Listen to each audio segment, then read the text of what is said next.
Okay, here's my quick and honest owner's review of the BMW i3. This is my i3. This is I don't know what model this is, I can't remember. It's a Giga World, Mega World, Water World, I don't know what it is. But it's the one that's got the Harman Kardon speakers and the bigger screen and cruise control. It's a top of the range one, I believe. It's got the automatic parking, which you will never use. If you ever need to use that, then stop driving immediately. You shouldn't have a license. It's a gimmick. It's an optional extra car manufacturers put in there to make money. It's the only other reason I can think of. Anyway, that said, here's my favorite bit about the car, and that's the car app. Log into the app, you set it up via your VIN number, your vehicle's VIN number, and you get the app on the App Store.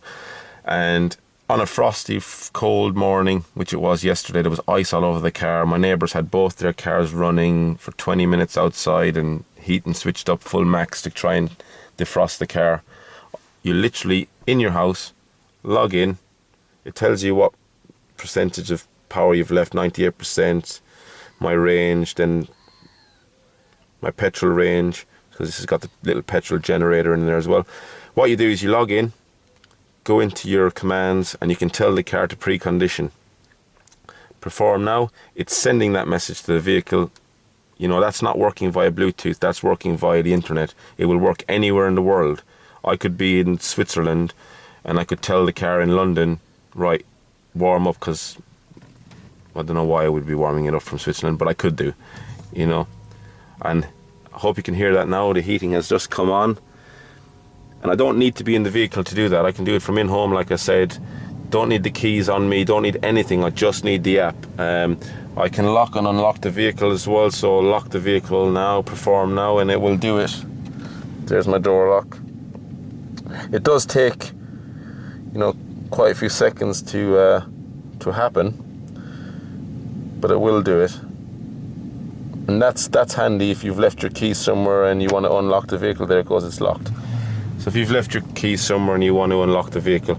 So I'm just going to switch on the vehicle now, so we go out of the app.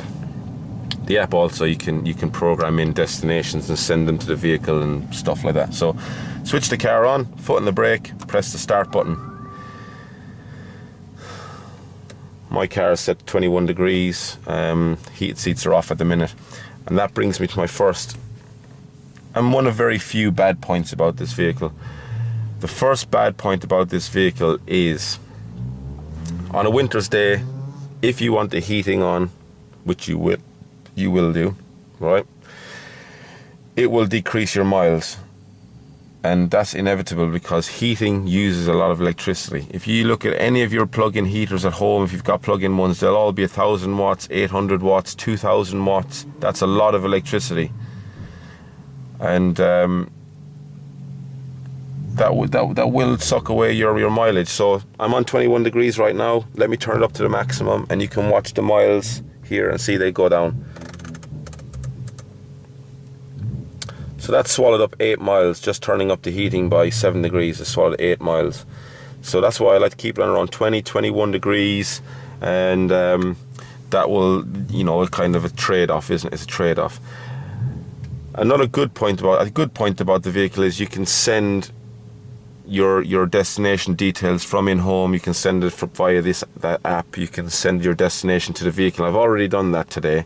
I just put in Coventry just because that was what came to my mind. But you send the destination to the vehicle has now got a message, so I go into my messages and it's telling me Coventry, and I just go down to the flag and I do start guidance, and it will take me to exactly where I put in my phone.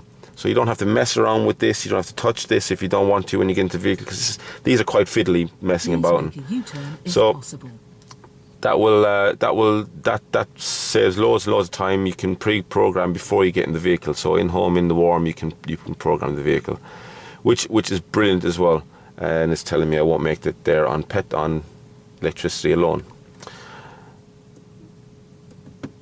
Turn that off. So that's a good point about the vehicle. It's excellent. The car has DAB radio, which is switched off at the moment. It's got all the cruise control, which is excellent. And, you know, I guess what you want to hear is what it's like to live with on a daily basis. It's a great car. It is a very good car. And I used to be a mechanic, and I've driven, you know, hundreds and hundreds of small cars over the years. And, you know, not only because this is electric, but just as a car, it beats all those cars hands down. It's an excellent little car. It's no bigger than, well, it's definitely no bigger than a Ford Focus. It's probably the size of a Fiesta, to be fair. And driving this vehicle, the turning circle, the maneuverability is absolutely top notch. And the drivability of the vehicle is excellent. But that will bring me on to another bad point, and there is, like I say, a couple of maybe 3-4 bad points about this vehicle. Someone's had an accident down there. Anyway, so second bad point about the vehicle is it's quite crashy and jumpy when you hit bumps on the road. And if you're used to driving a big car like I was, I had a Toyota RAV4 and then I had a BMW 325 Touring. It's noticeably different when you drive this vehicle. If you're doing 50 miles an hour on a B road and you hit a bump, the car does get unsettled quite easily. It's not dangerous, but it's jittery. It's very lively. You know, it's like watching a fly in the garden trying to dart around. It darts around a bit. It does, you know, upset the vehicle, bumps and lumps, and it does crash through bumps, and it doesn't swallow them up like a nice big car, and that's quite a letdown because the tires are so skinny, I suppose, and things like that. Which brings me on to my third bad point about this car. Tires for this car are not readily available everywhere. They're a special size. I believe it's the only vehicle in the world that has that size tire, and they're not cheap. They're around about £140 each. That is not cheap for a tyre. I mean, I've got a motorcycle, and the tyres for a motorcycle are normally quite expensive, and they're not that expensive. So that's another thing you've got to worry about. You know, tyres in this car, and you will go through rear tyres because it's so torquey. As soon as you put your foot in the accelerator, the car is gone. There is not many cars at a set of lights that can live with this car. So it's really good round town, this car. If you get to the lights and you're one of those who wants to nip in front of somebody, you can. It's not hard. It's really, really easy. And it's deceptively quick from 0 to 40 miles an hour. Deceptively quick. So, you know, if that's what you like, that's what you like. For me, I don't drive the car fast. A car for me is not for driving fast. A car is a tool. It's to get you from A to B, and this does that excellently. If you want to go from A to Y or A to W quite a long way, then you're going to have to plan your journey. This has the Rex engine in it, which is the range extender. It's got 9 litres of fuel. It will do around about 100 miles of range in that literage of fuel, and it will keep going as long as you keep topping it up. The misconception is as soon as you run out of petrol, that's it, the car, you've got to get towed. No, as soon as you keep topping it up, it will keep going. It will keep going, and it will stay at 70 miles an hour all day long, even on the generator, the petrol generator. I've had no issue with it whatsoever. And it's the other good point about this car is it saves you so much money. I was doing £70 a week on diesel. I think I'm doing about £6 a week on electricity for the same journey. In fact, I'm doing a little bit more mileage because I do a lot of my quoting, my working. I do a lot of quotes in the car now instead of the van, because my quotes I do for free, and it's just, I just see it as free mileage really. And it's not free, but it might as well be free. It costs £2.10 to charge this car from totally empty to full at my house. Plus, I'm a member of the Polar Instant app. So you pay $7.95 a month, and a lot of the charging points out and about in the country are free. And go to the cinema, plug it in. Go for a meal, plug it in, and you know, it's an amazing technology, and it will get better. More charging points will happen, but for me, it's not been an issue so far. At home, I don't have a charge point. I just use the 3-pin plug-in socket. I leave it plugged in overnight, and it's charged when I get up in the morning.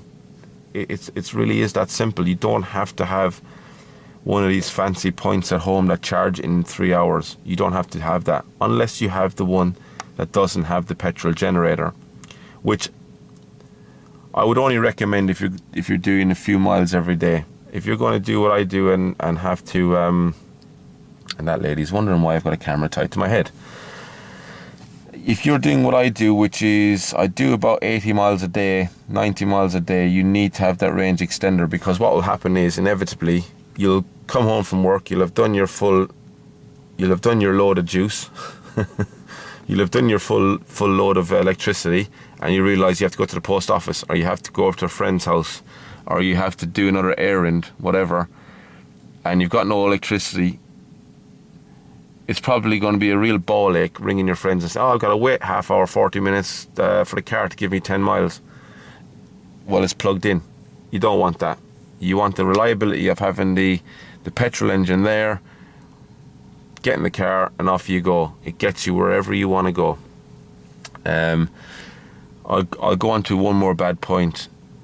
On a really wet day, the car will fog up. For some reason it fogs up, and it goes on cycles. So I think I must have my air recirculation. It must be on automatic all the time, because it will go through cycles. The windows will fog up, and then they'll unfog 5 minutes later, and then they'll fog up again. But it's only on a really rainy day. I find it doesn't do it on a normal day. It hasn't done it today anyway. So, but it's a wonderful car, and I'm going to give it a mark out of 10 right now. I'm going to give it 8.5 out of 10. A solid 8.5 out of 10. Now let's go for a drive, and I've got to drive home because I'm actually at the post office. Bet you thought I lived near all these people here racing up and down. I don't, thank goodness. So as you can see, I've just, there's no engine noise, zero engine noise, which is excellent, and it is fantastic to drive. Fantastic. Steering is brilliant. The turning circle is excellent. Parking it is easy. It's small, and it has been, even though it's been designed as a vehicle to save the planet, really, I suppose, or help save the planet. It's an economical vehicle. It doesn't seem to have scrimped and scraped on materials. Saying that, this stuff, it is. I've read other reviews. It is cheap. This isn't. This is beautiful. Then you get to here, and it's a bit. You can hear it. But I don't look at that every day. I'm not noticing that. It's just there. I don't have to touch that. I don't have to touch this. The parts you touch, they have taken great care in making them extremely nice. Anything you have to touch, they have really, really thought about it and looked after it. All the buttons, all the knobs feel extremely solid, as BMW do. It's just the steering wheel, all the knobs and buttons on the steering wheel, all this and the binnacles and all the turny bits and all that gubbins. They've really taken care of how they've done it, and hopefully you can see from my camera how bouncy the car is, or bouncy, or jolty it is over the bumps. It is a little bit jolty, unfortunately, and that's a small trade-off you have to have with the skinny wheels. But this car really excels in an area like this, around town, little short hops from here to there. But in saying that, I do motorway mileage pretty much most days in this. The motorway miles, if you sit at 70 miles an hour, it will chew the battery up a lot quicker. But if you sit at 65, it gives you a great range. It gives you excellent range. So I just sit at 65 miles an hour in lane 1, and as long as you don't have trucks going up your bottom, what does it matter? No, you don't need to get everywhere 5 miles an hour quicker. If I want to go fast, I get on my bike. This car is not for going fast, but if you really want to nip someone in front of the lights, it will do it. It's extremely quick off the line. Instant torque, as they say. I'm going to go right through the hatched area. Sorry, I find that a lot safer than what he's just done, because normally you get people like me who come up your inside. But yeah, I have to say I was skeptical when I bought the car. I bought the car because I was doing so much money on diesel every month, and I needed something that could get me in and out to London cheap, zero tax, zero congestion charge. I can charge the car at work for free, and I just couldn't see really too many downsides. The one downside is if you've got more than one child, don't buy the car if you're going to use it as a family car. It will not work. The space in the boot is negligible. It's literally tiny. You can get one stroller in there and a couple of bags of shopping at the most. So you got to plan your journeys. But if you or your wife want to, or your girlfriend or partner or whatever, want to have a car, especially a town car, and it's just going to be you, and it's just going to get used as a tool in and out to work, short hops to the post office, short hops to Tesco's, something you can use every day, and the usability of this car is immense. Get this car, really get this car. It's an excellent car. My wife loves this car, like absolutely loves this car. Was a bit skeptical about the suicide doors, or the what's the politically correct term for those doors? I can't tell you, I can't remember. Backwards opening doors in the rear. And one day her sister was in the back seat, and my partner opened her door, and I went to open the back door, but the seat belts are attached to the B pillar on the back door. There isn't a B pillar, but where the B pillar would be. And I've literally pulled the door, and I nearly strangled my wife with the seat belt. I pulled the door so hard. I told her it was an accident. Maybe it wasn't. No, I'm just joking. It was an accident. But it was quite funny. I nearly pulled her out of the car. But I was a bit skeptical as well about those doors, and they can be a bit of a nightmare when you. They can be a bit of a nightmare when you're in tight spaces. But saying that, it's just another small little trade-off for all the good points about this car. Now, it is bumpy over these bumps, and they're not particularly massive. This is a new build area, by the way, so why it's so muddy. But it is particularly crashy over bumps, and that's the one thing, the one of all the faults it's got, and it's got a few faults, don't get me wrong.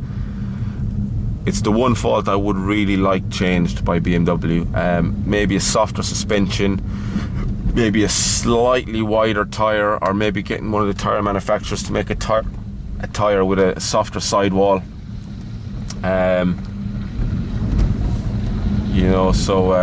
It's very muddy here, and this guy's not watching what he's doing.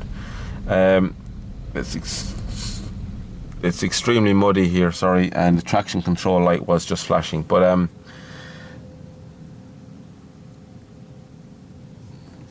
so it's just one of those cars where you've got to have a small little trade-off, and a lot of cars have that as well. But definitely get one. It's got so many positive points. We go to Milton Keynes, if anyone knows Milton Keynes. We go to Milton Keynes to the cinema for dinner quite a lot. Well, not quite a lot, maybe once every couple of weeks. But Milton Keynes is an excellent town for the electric vehicle. You got free parking if you apply for it. You just go online, it's quite simple. Free parking. Most of the charge points are free if you're with the company that supplied electricity, and we just plug in and we don't worry about the car. A lot of the plug-in points are close to the doors of the shops, and it's just an excellent little car to drive around in. And there's no fatigue when you drive this. And what I mean by fatigue is when you drive a car with an engine, you don't realise that actually all the noise and stuff from the engine, like I've got a van, and it just fatigues me driving it all day after driving this for the week. It's a hard one not to recommend to anyone. But this car was £21,000, but it's a 5-6 year investment for me, and